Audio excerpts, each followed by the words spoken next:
नमस्कार। आज हमारे साथ मौजूद है राजचंद भय्यू महाराज जी। भय्यू महाराज जी ने इस समय सार्वजनिक जीवन से संन्यास लेने का फैसला किया है। क्या वे कारण है, आइए हम उन्हीं से जानते हैं।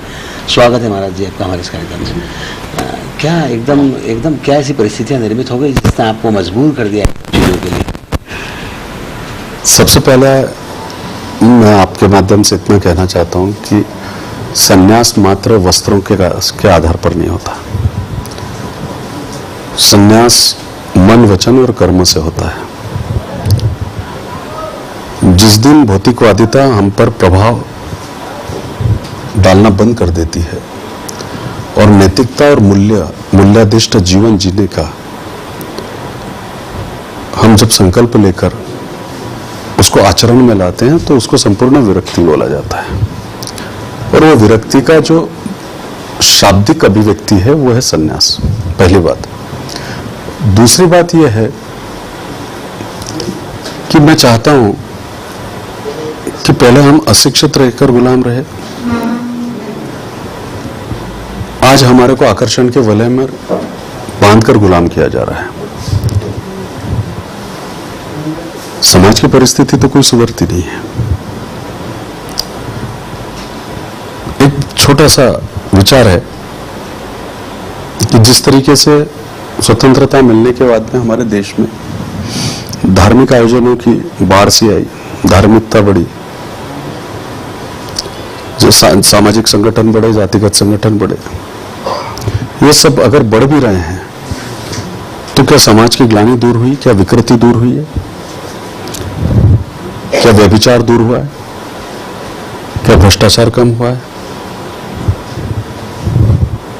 क्या प्रत्येक वर्ग प्रवाह में आ गया है?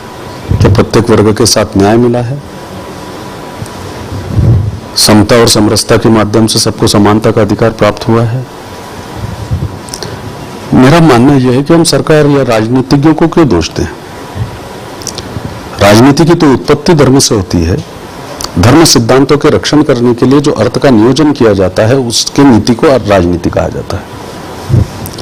तो क्या हमारे पास में ऐसी कोई ठोस फिलॉसफी हम में से कोई दे रहा है क्या कि जो अगले 30 साल तक, 40 साल तक हमारे युवाओं के लिए राष्ट्र, समाज और मानवता के लिए प्रेरणा बन सके या फिर उनके अंदर रिफॉर्म्स ला सके? पहली बात। दूसरी बात कैसा है कि मैं जब देखता हूं कि समाज में जो सच्चे समाज सेवा करने वाले लोग हैं वो संसाधनों के अभाव में कहीं ना कहीं पर बिखरते हुए दिखाई देते हैं या लोगों तक पहुंच नहीं पाते। जो सच्चे आदर्श हैं, जो सच्चे रूप से काम कर रहे हैं देश के लिए, समाज के लिए, मानवता के लिए, जिनके पास विचार है करने के लिए कर्म, उनके पास संसाधन ही नहीं है। और जिनके पास में संसाधन है उनके पास देने के लिए विचार और कर्म, वैसे कर्म नहीं हो रहे। तो इस बीच इसी के कारण समाज में असंतुलन है। अब इसी के चलते मुझे मालूम है कि अगर मैं आज लाखों लोगों को छात्रवृत्ति दिए, हजारों बहनों की शादियां की है, 1000 के लगभग गांव में जमीन सुधार का काम किया है, हजारों से ऊपर तालाब बनाए हैं, नालों का गहरीकरण करा है, मैं दुनिया की प्यास नहीं बुझा सकता। परंतु एक मेरे को एक समाधान था कि मैं धार्मिक आडंबर और धार्मिक जो व्यवस्था है, आडंबर को दूर करके धार्मिक व्यवस्था है इसका सदुपयोग करके लोगों को मानसिकता में परिवर्तन ला सकूं, ताकि उनको अंधश्रद्धा से दूर ले जा सकूं। सामाजिक कुरीतियां, रूढ़ियां, परंपराएं जो उनको गुलाम बनाती है उनसे दूर ले जा सकूं। आज देखिए आप, एक हफ्ते में 3 पिक्चर्स रिलीज हुई पिछले साल। 550 करोड़ से ज्यादा का व्यवसाय हुआ है। और उसी समय पर देश में आंदोलन काय के लिए हो रहा था? महंगाई के लिए। तो आप देखिए हमारी मानसिकता कितनी है। एक तरफ हम महंगाई के लिए लड़ाई लड़ रहे हैं और दूसरी तरफ जो है केवल अपने मनोरंजन के लिए 550 करोड़ रुपए करना चाहिए। मनोरंजन, मेरा ये नहीं कहना, पर मैं एक तुलनात्मक विश्लेषण कर रहा हूं। अब ठीक ये स्थिति धर्म में देखिए।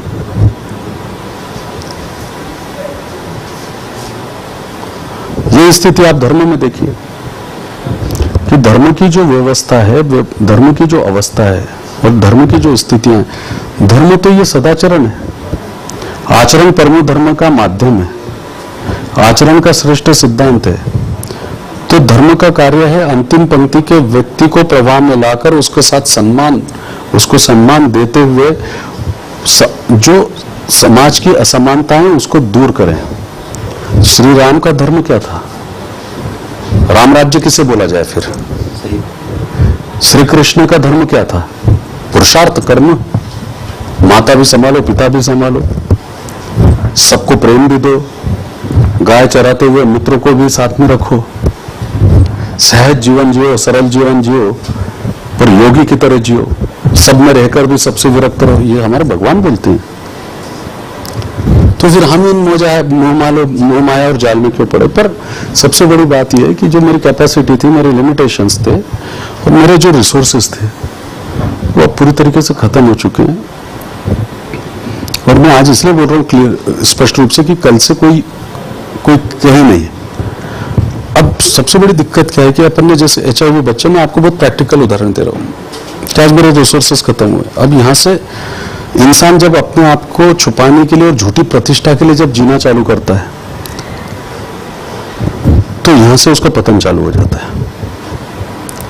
अब कल से HIV बच्चे हैं, उन बच्चों को अगर मैं दवाई देने के लिए पैसे नहीं पहुंचा पाया समय पर, पारदियों के बच्चे हैं, अगर उनको मैं एक दिन का अनाज नहीं दे पाया, SC समाज के बच्चे हैं, फुटपाथों के बच्चे हैं, इनको अगर उनको दिन भर का अगर भोजन नहीं दे पाया तो क्या मुझ पर उंगलियां नहीं उठेगी? तो मेरे लिए ये प्रश्न, मैं कोई डिस्टर्ब नहीं हूं, मैं कोई फ्रस्ट्रेट नहीं हूं, नहीं कोई मैं डिप्रेस हूं। मैंने जो करा है मेरे को उससे संतुष्टि है और जितना भी बन पड़ेगा वो करता रहूंगा, उसमें भी संतुष्टि है। पर मेरा ये प्रश्न है कि यहां से अगर उतार चालू होने वाला हो और अपने को मालूम है कि आगे चल के सब तकलीफें अपने को दिख रही है, तो मेरा कम से कम इतना तो कहना जरूर है कि मैं आपसे कोई अपेक्षा नहीं रख रहा हूं, परंतु आप भी मेरे से कोई अपेक्षा न रखें।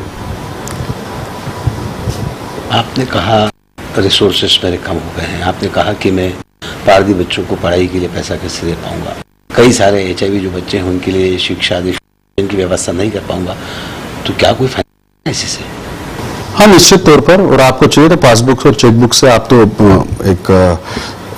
एक प्रतिष्ठित और एक पारदर्शी पत्रकार के रूप में और समाज में स्थापित हैं और जाने जाते हैं।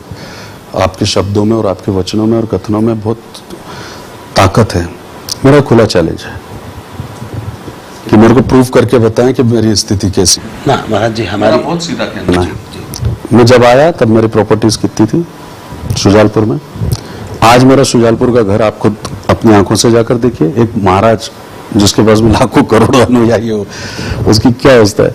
अरे ऐसी परिस्थिति है साहब कि जो सज्जन व्यक्ति है, अच्छा व्यक्ति है, जो दिल से समाज का काम करना चाहता है, अगर हम मिट्टी के अगर सकोरे भी बांटने जाए ना क्या, तो लोगों ने बोलते हैं हमारे खर्चे का क्या होगा। हर चीज में उनको, जिनको सेवा करनी है उनको हर चीज में पैसा चाहिए, और जिनको पैसा देना है तो बोलते हैं कि साहब हमारा ये काम करवा दीजिए। तो मेरी बात बताइए, ये तो व्यवहार हो गया ना। और अगर व्यवहार है तो धर्म कहाँ है? सही बात है। वहीं से चारित्रिक पतन शुरू होता है ना मनुष्य का, जहां से समझौते शुरू करता है। सही बात। मैं क्यों समझौते करूं? मेरा बहुत स्पष्ट मत है कि मेरा खुला यह है कि आप हमारी जो है, हमारी क्या स्थिति थी फाइनेंशियली, आज क्या है, हमारे को कितना डोनेशन आया। आप पहले ये देखिए, टोटल डोनेशन देखने के बाद में फिर हमारी कितनी योजनाएं चली उसका आप आकलन करिए, फिर ये पैसा कहां से आया। और आप चाहिए तो जाहिर डिबेट करवा दीजिए, जाहिर तरीके से जो आह्वान कर दीजिए। मैं जवाब देने के लिए, उत्तर देने के लिए लाखों की भीड़ में बैठने को तैयार हूं। महाराज जी, हम इस बात को काफी अच्छे से जानते हैं कि आपने बिना किसी अपने फायदे के कई सारे लोगों की सेवाएं की हैं, चाहे वो गोरक्षा आंदोलन हो, चाहे किसानों के हित में आंदोलन हो, चाहे पारदी बच्चों के लिए उनके शिक्षा और रहने खाने की व्यवस्था है। हमें आपकी नियत पर, आपके किसी भी बात पर कोई संदेह नहीं, लेकिन क्या वे कारण बने, क्या वे लोग जो आपसे हमेशा जुड़े रहे, क्या उनकी नियतें बदल गई, क्या उनका जो धर्म कर्म में विश्वास था, रुचि थी, वो कम हो गई? इसने आपको कहीं ना कहीं अंदर से झकझोर दिया है? नहीं, देखिए, जब लोग मेरे पास आते हैं और आकर वापस नहीं आते तो मैं सोचता हूँ या तो उनका काम हो गया या फिर मैं उनके काम नहीं आ सका। मैं हमेशा से एक प्रिंसिपल पे बिलीव करता था कि मैं एक इंजन हूँ और गाड़ी जो है इंदौर से निकली है, नई दिल्ली में रुकेगी, पर बीच में किसी को कोटा में उतरना रहता है, किसी को रतलाम में उतरना रहता है, वो उतरते रहते, चढ़ते रहते हैं। ये तो जीवन आनी जानी है, मैं उसके लिए बात ज्यादा विचार नहीं करता। मेरे को समाज ने तो बोला नहीं था कि आप ये काम करो, मैंने तो मेरी स्वेच्छा से काम करा है, मेरे विचार शक्ति से काम करा, मेरे अंतरात्मा की आवाज से काम करा है। तो मैं किसी को दोषारोपण क्यों दूं? मेरा तो ये कहना है कि मेरे रिसोर्सेस खत्म हो गए। और कैसा है कि ये आज की बात नहीं है, कोई मोहभंग हुआ है ऐसी बात नहीं है, ये अनुभव तो शुरू से रहता है। इसलिए मैं बोल रहा हूँ शुरू से कितना डोनेशन आया वो देखिए।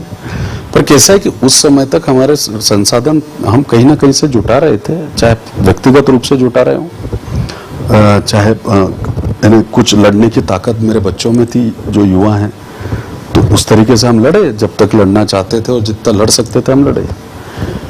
पर कैसा है, महाराज का बोझ लेकर लड़ना बहुत मुश्किल है। सामान्य व्यक्ति का बोझ लेकर लड़ूंगा, सामान्य व्यक्ति की तरह अगर मैं लड़ाई लड़ूंगा तो मेरे को लगता है कि उसमें मेरे ऊपर बोझ नहीं रहेगा। महाराज जी, एक ऐसी बात कुछ है जो या तो शायद आप बताना नहीं चाहते, जिसने आपको अंदर से आहत कर दिया है और इतना आपने जो कठोर निर्णय लिया, निश्चित तौर पर आपके भक्तों के साथ आघात है, आपके चाहने वालों के साथ आघात है, और कहीं ना कहीं वो बात है जो आप या तो खुलकर नहीं जा रहे हैं। नहीं, मेरा बहुत सच्चा स्वभाव है, मैं आपको यही बता रहा हूं कि मैं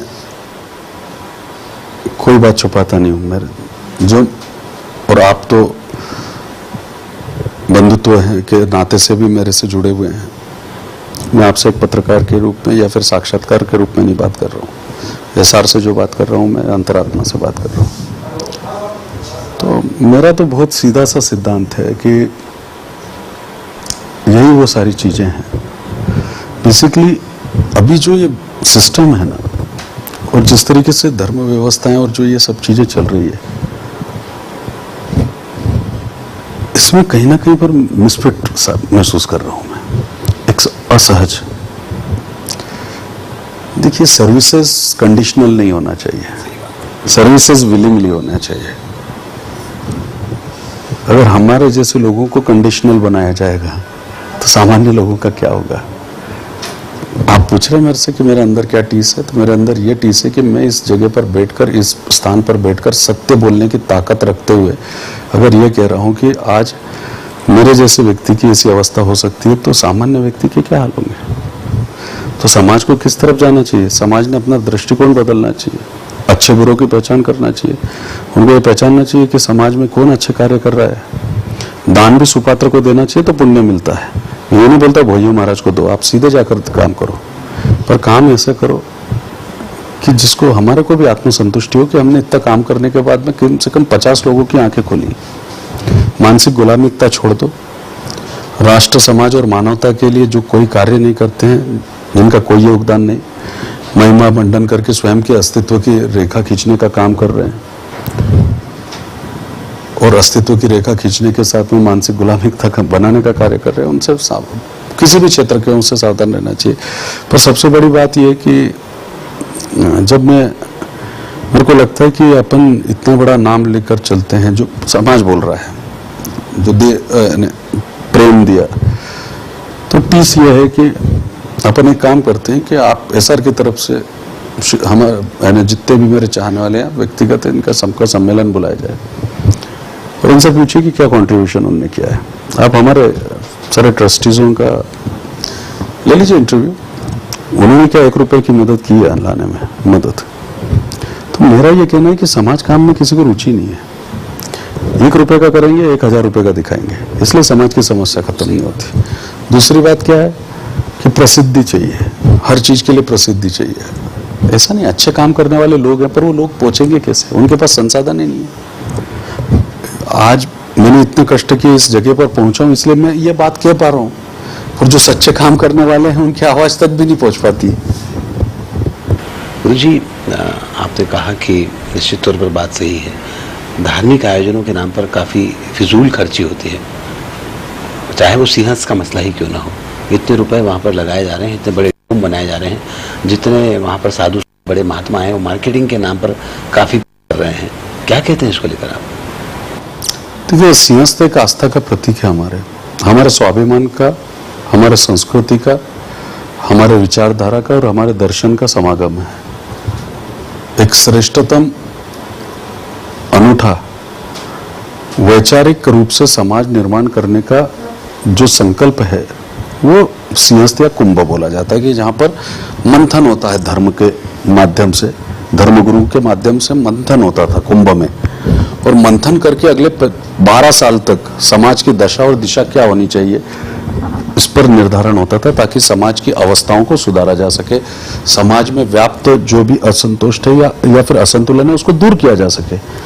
आज क्या मंथन हो रहा है क्या?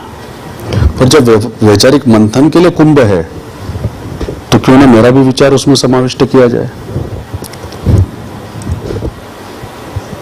कि धर्म का सही स्वरूप अब समझने की और समझाने की आवश्यकता है।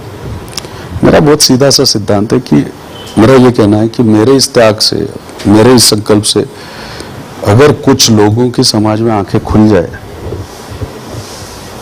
और वो अच्छे कार्यों में जुड़ने लग जाएं तो मेरा सार्थक हो जाएगा। गुरुजी चाहने वाले काफी हैं, आपके फॉलोअर्स खूब हैं और कई सारे देश के बड़े राजनेता भी आपको फॉलो करते हैं, आपके अनुयायी हैं। क्या देश के किसी बड़े शीर्षस्थ राजनेता अभी तक आपसे इस विषय पर बात करने की कोशिश नहीं की? क्या उनको नहीं लगता है आप सही दिशा में जा रहे हैं, या आपके मन की जो पीड़ा है वो उस पर कुछ काम करने की कोशिश करें? किसी ने नहीं भी की, क्योंकि हो सकता है कि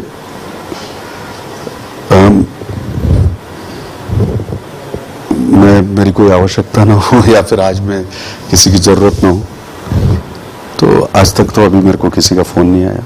अलबत्ता एक बहुत बड़े धर्मगुरु का मेरे को फोन आया था। उन्होंने कहा था कि अगर आपने सब छोड़ ही दिया है तो आप आके हमारे आश्रम में रहो और वहाँ का सेवा कार्य देखो। तो उनका ऑफर है, एक ऑफर ये जरूर आया अभी। गुरुजी, देश के तमाम शीर्षस्थ राजनेता आपके पास लगातार आते रहे हैं, चाहे वो अन्ना हजारे का आंदोलन खत्म करने का मुद्दा हो या फिर शिवसेना के अंदरूनी मसलों की बात हो, ये सारे राजनेता आपके पास तमाम समय में अपने पास आए। क्या लगता है जैसे आपकी मन की पीड़ा है कि अपना काम होने तक ही वे आपके पास आने तक सीमित रहे, और इस समय जब आप एक कठिन दौर से गुजर रहे हैं, समाज को नई दिशा देने की कोशिश कर रहे हैं, उन्हें कहीं आपकी फिक्र नहीं हो रही? कुछ मन में ये चीज भी लगती है? मैं बहुत अपेक्षा विहीन जीवन जिया हूँ, सच बताओ। मैं ऊपर से एक और अंदर से एक नहीं। अगर होता तो मैं इतना बोल रहा हूँ तो इतना भी बोल देता।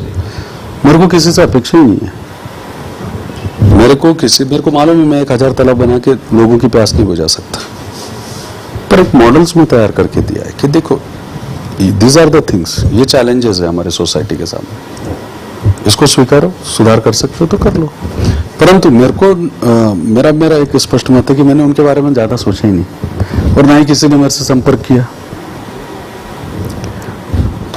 मैं तो जो सत्य है वो बात करता हूँ, और लगता है कि वर्तमान जो समय में है मेरी प्रासंगिकता खत्म हो चुकी है।